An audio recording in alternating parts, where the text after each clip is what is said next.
Hi everyone, my name is Ricardo and welcome to my YouTube channel.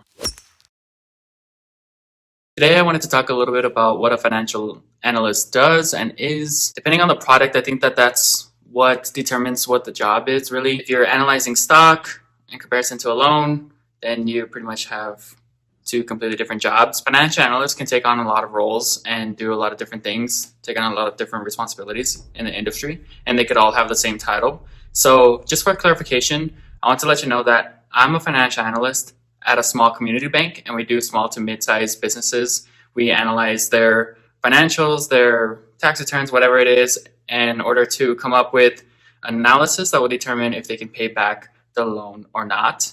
And so my product essentially will be loans instead of stock. So I don't do any equity research. I do more credit underwriting, or you can call me a credit risk analyst even. But yeah, I'm a financial analyst, and I'm going to tell you a little bit more about what I do today. Guys, I'm doing this video because when I came out of college, I didn't know what to expect having a finance degree. Hopefully this video can give you some insight on what different career opportunities there are. Not everything is investment banking. Not everything is equity research. So if you gain something from this video, I'd be really happy. And please let me know if you have any questions on what to do right after college. So one last thing before I get into the details of my day-to-day, like and subscribe and hit the bell notification because I'm going to be posting videos eventually. I'm not going to lie, I'm going to keep it real with you. I'm pursuing a master's degree, I have a full-time job, and I want to do these YouTube videos. So if you have any ideas or suggestions, you can suggest them to me in the comments below. But for now, these videos are going to come out every other week. Just being honest, that's why you should hit the bell so you can get the notifications when I do post. So I thought it would be easier to just walk you through a step process, how we go about analyzing a loan from start to finish. So step one, of course, would be, and as you probably already know, the client walks into the bank and requests a loan to the loan officer. The loan officer is pretty trained. They have a lot of analyst experience as well, usually, or if not, then typically they have a master's degree. Once the client comes in, they negotiate some things, the interest rate, things of that sort. The loan officer knows kind of more or less what the CEO wants. The CEO will be the one approving, by the way, along with some other loan officers that will look at the loan once it's analyzed. But anyways, the client comes in, asks for the loan, they negotiate interest rates and things of that sort, or the collateral maybe, and then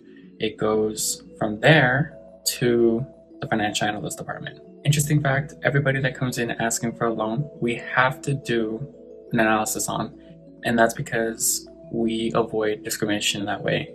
So if right away the financials are bad, we can't just turn them away. We have to go through with the whole process. If not, we can be sued for discrimination, which I thought was crazy. Once we receive the loan at the financial analyst department, that's when we can start doing our analysis depending on priority. Usually new requests come in as priority, and then we do maturities and other reports. Maturity means that the loan is coming to an end, and if we don't renew it, then the customer cannot use the loan anymore. Essentially, that's what it's supposed to be. Sometimes they can still use it, or sometimes it's a revolving line of credit so they can utilize their funds. But for the most part, we need to go in and look at the loan again and review the loan typically every 1 year. So a commercial loan could come in, and as a new request, we give them the funds, and then the next year we'll renew the loan and analyze their financials again to make sure that they're paying, to make sure that they can pay, and they have all the collateral in place. Everything's good to go. We'll renew the loan, and the customer wouldn't even know about it. Once the loan comes in, it's sitting at my desk.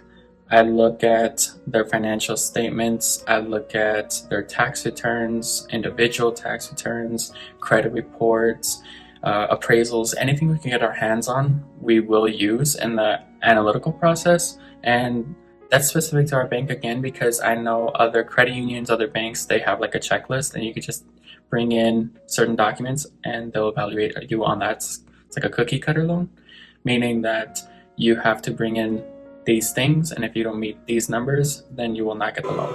Or our bank, because we're a community bank, we strive to have more of a personal relationship. So yes, we do charge higher interest rates because of that, but that's to mitigate the risk. Or maybe we need better collateral and we'll ask for that. But typically we can work with you and tell you what you need to bring in so that we can give you the loan. More documents would be debt schedules, account receivables, aging, accounts payable, aging. Really, those are the only things that come to mind. Oh, rent rolls, pro forma statements, what they think they're going to be doing in the future.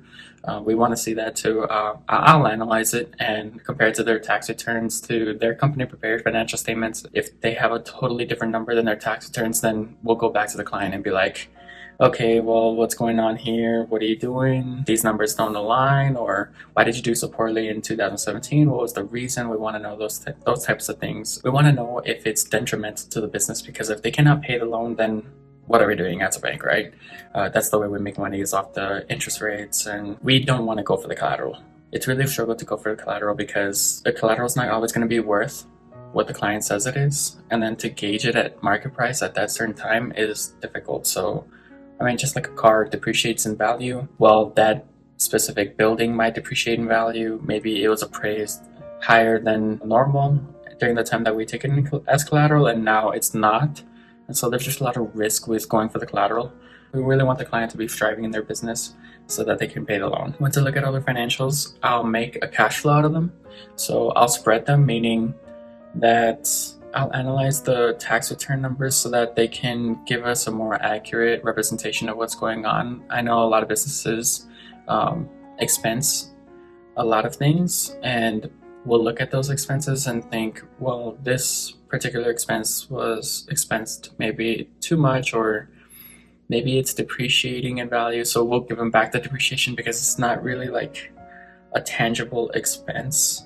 Anyways, we'll give them back some money, and we try to get it back to book value as much as we possibly can so that we have an accurate representation of how much cash they have on hand and if they're able to pay the loan or not. From there, I'll create a cash flow in Excel. This is where I'll do maybe a regression if we don't have particular expenses, or I'll try to find out on my own what their long-term liabilities are, because obviously they're making payments on those long-term liabilities. Of course, they're making payments on their current liabilities, and we typically get that. But as far as the long-term liabilities go, it's pretty vague, and so I'll do more statistics on that to find out if or what their payment is. Sometimes it's not worth doing all that work. It just depends on how big their long-term liabilities are. I'll look at their assets, of course, their balance sheets, income statements, and we come up with our own cash flow so that we can derive a DCR. A DCR is a debt credit ratio.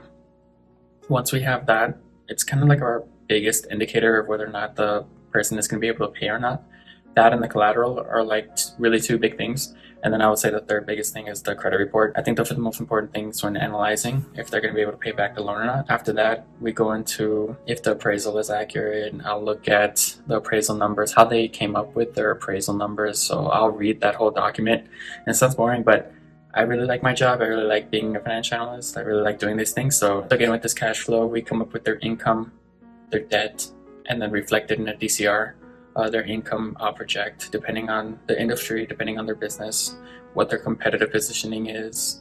I go off a feel also of what I know about my city and how people are performing in that industry. I know that it's a little risky, so I typically don't do those kinds of things, but sometimes we are allowed to because it's up to our interpretation that I represent the bank. Make a personal financial statement for the customer, and I'll analyze the personal financial statement that they gave us and combine that with the credit report so that we have notes and it's quick and easy to read. It's like a bunch of tables that we make. We prepare a worksheet, and that's kind of like the executive summary in the beginning. So essentially we make just this long report on every single loan that we do. Once the loan gets to the financial analyst department and we analyze all the numbers, we'll go to the loan officer and make sure that they're comfortable with what our analysis is. Again, they typically have more experience than we do. But anyways, we go over the numbers and we make sure that the risk rate that we gave them is accurate. We make sure that all of our numbers are accurate. The background that we gave on the report is accurate per customer. Because they're the ones talking to the customer, they're the face. They represent the bank, and they are our channel to talking to the customer, because we cannot, or we do not talk to the customer. We just analyze the numbers and make sure that everything's good on the loan. If the loan officer disagrees, then we can challenge them on that, or we can just accept what their changes are, but ultimately they have the final say because they're going to be the ones presenting to the board. They're the ones who are going to be presenting to the CEO and everyone else. So it gives them the benefit of the doubt because they're the ones presenting and it's their responsibility. Everything falls on them. So if the loan is bad or they didn't profit off of it, then it's their fault. At committee, we have all the loan officers and the CEO. We do not have the board at this committee just yet, and typically that's at a certain day of the week, and then the next day we will have committee with the board, but the analysts won't attend. It's just the loan officers, the CEO, and the board. So the board ultimately has the last say, and they have to approve every single loan. If the loan is below a certain amount, then it'll only be listed on a document for the board to review. It won't be the full presentation, it won't be the full report. But if it's above a certain number, then they will get the whole report, and so it has to be pristine. We strive for perfection on all of our numbers and all of our reports, but we pay special close attention to the ones that the board is going to be reviewing, especially because they're pretty hard graders and they will ask a lot of questions, so we better know what we're talking about. So committee is pretty much the final step. Once that's done, then our loan is finished and we put it away until next time. So there's a bunch of notes on this report, like you can imagine, so that the next time that we review this loan a year later or however long later, then we know what we were doing or what our thought process was. If there's a different analyst working on that particular loan, then it's documented correctly and we can just pick up where we left off, hopefully.